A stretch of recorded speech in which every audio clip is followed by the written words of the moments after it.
Hola, mi nombre es Alonso. Semana a semana platicaremos sobre los temas que nos atañen diariamente en nuestra vida, los avances científicos y tecnológicos de la actualidad, y desmenuzaremos aquellos conceptos que vivimos día a día, pero no los entendemos. Acompáñame a comprender un poco más la realidad en la que vivimos. Esto es Estocástico.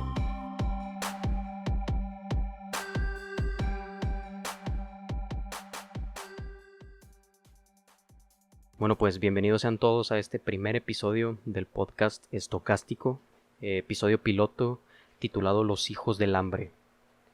En este episodio estaremos platicando sobre el proceso evolutivo de la raza humana y cómo es que ésta se dio a partir del instinto de supervivencia de nuestros antepasados. Pero antes de empezar con esta historia me gustaría hacerles una pregunta a modo de reflexión. ¿Alguna vez a lo largo de su vida se han encontrado en una situación de extrema necesidad? Una situación en donde las decisiones o la toma de decisiones se vuelve la diferencia entre la vida y la muerte. El comienzo de esta historia que les voy a platicar comenzó hace aproximadamente 5 o 6 millones de años en la zona este de África, en una región que actualmente conocemos como los países de Kenia y Etiopía. Y fue justamente ahí donde se encontraron los restos de nuestros antepasados. Estos fósiles de los que les hablo pertenecen a lo que ahora es considerado uno de nuestros primeros antepasados. Su nombre, Ardipithecus ramidus, una especie que, si la vemos ahora, realmente no es muy diferente a lo que hoy en día catalogaríamos como un mono o un gorila. Y estos restos fueron encontrados junto con una cantidad innumerable de restos de otros mamíferos cuya vida estaba ligada a la vida del bosque. Todo esto nos da indicios de que nuestro más antiguo antepasado vivía en un bosque de mucha vegetación, un bosque denso, con algunos claros y llanuras.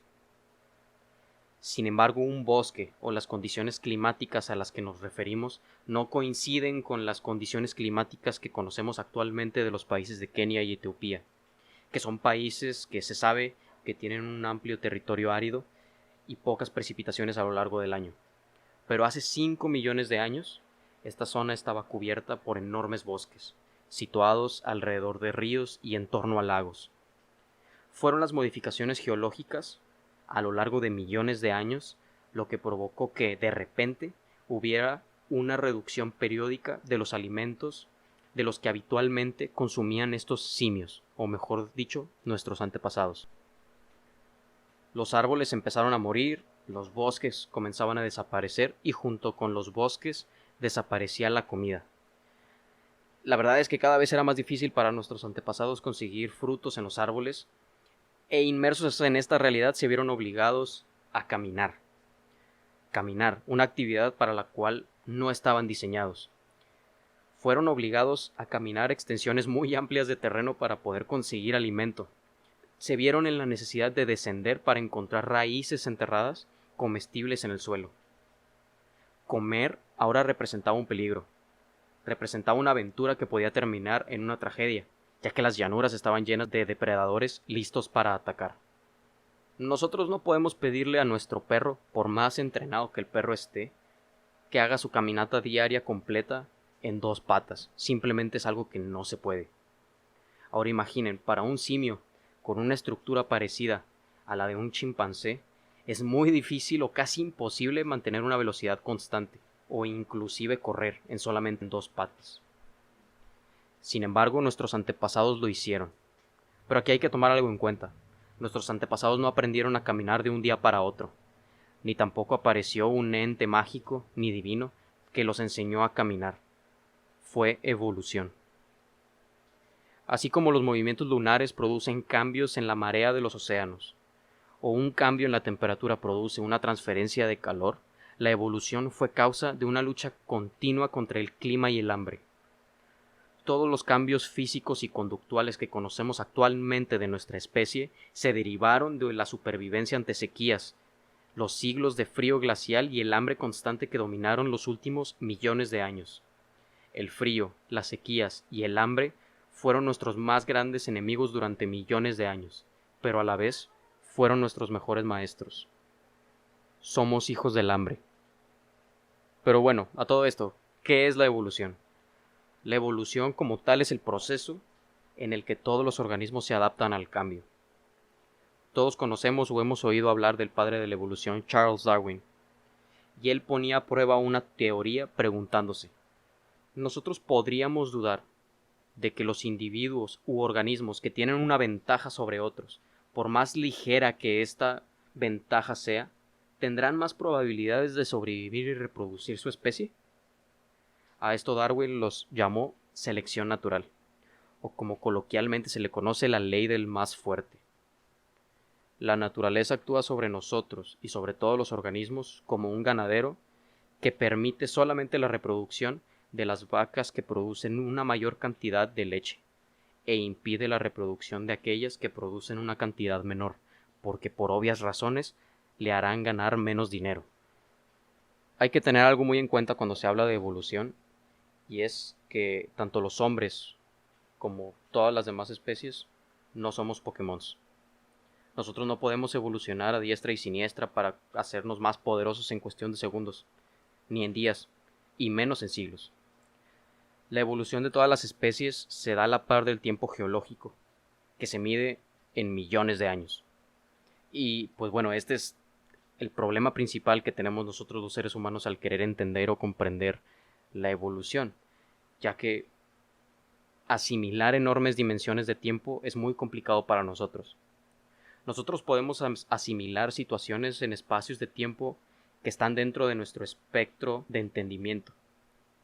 Es por eso que podemos entender guerras ocurridas hace cientos de años, y seguimos hablando de ellas. Las recordamos y recordamos a los héroes de la historia. Pero encima de estas magnitudes de tiempo es muy complicado para nosotros entender lo ocurrido a lo largo de este periodo de tiempo, por lo que nosotros requerimos hacer comparaciones abstractas para poder entenderlo. La comparación más utilizada en la actualidad para estudiar el proceso evolutivo y para reconstruir la historia son los llamados relojes moleculares, o mejor conocidos como análisis de estructura de ADN. Pero bueno, cuando nosotros hablamos de evolución y genética, no nos podemos olvidar de aquellos personajes o aquellas personas que tiemblan cada vez que escuchan estos conceptos, ya que para ellos es imposible que nosotros podamos venir de los changos o de los monos. Y tienen algo de razón. Es completamente incorrecto decir que nosotros descendemos de los monos, pero también es incorrecto decir que nosotros ya no somos simios. Los seres humanos seguimos siendo tan primates como cualquiera de las otras 180.000 especies diferentes de simios que existen. Pero nosotros realmente no hemos evolucionado de ninguna de estas especies, sino de especies que ya no existen, que también fueron antepasados de estas 180.000 especies de primates que viven hoy en día con nosotros. Ahora, la pregunta que nos puede surgir es, entonces, ¿qué tan humanos somos? ¿O qué tan simios somos? Si nosotros le preguntamos a los relojes moleculares, resulta que si nosotros comparamos o hacemos una comparación de la estructura genética de la especie humana y la estructura genética de los chimpancés, nos daremos cuenta que solamente existe una diferencia de no más del 1%, e inclusive este valor es todavía menor a la diferencia genética que existe entre los chimpancés y los orangutanes, y entre los chimpancés y los gorilas. Sí, exactamente, los chimpancés se parecen más genéticamente a los humanos que a los gorilas y a los orangutanes. Inclusive hay científicos que han propuesto incluir a los chimpancés dentro del género Homo, nuestro género. Recordemos que nosotros somos simios catalogados como Homo sapiens sapiens. Estas diferencias genéticas que existen entre las estructuras de los humanos y los chimpancés, orangutanes y gorilas nos dicen que, según el reloj molecular, estas son proporcionales a la distancia evolutiva que existe entre nosotros. Para poder entender un poco mejor este concepto, nosotros podemos pensar en la evolución como un gran árbol, en donde nuestros antepasados se encuentran en el tronco del mismo y todas las especies que evolucionan de nuestros antepasados van subiendo a lo largo del árbol y se van distribuyendo en las diferentes ramas hacia arriba. Los gorilas y los orangutanes, en esta analogía, se separaron en otra rama distinta del árbol, en una zona más abajo que la separación en otra rama del chimpancé con los humanos. Todos estos datos comparados nos llevan a concluir solamente una cosa: confirmar que hace aproximadamente 5 millones de años, chimpancés y humanos compartíamos un antepasado común.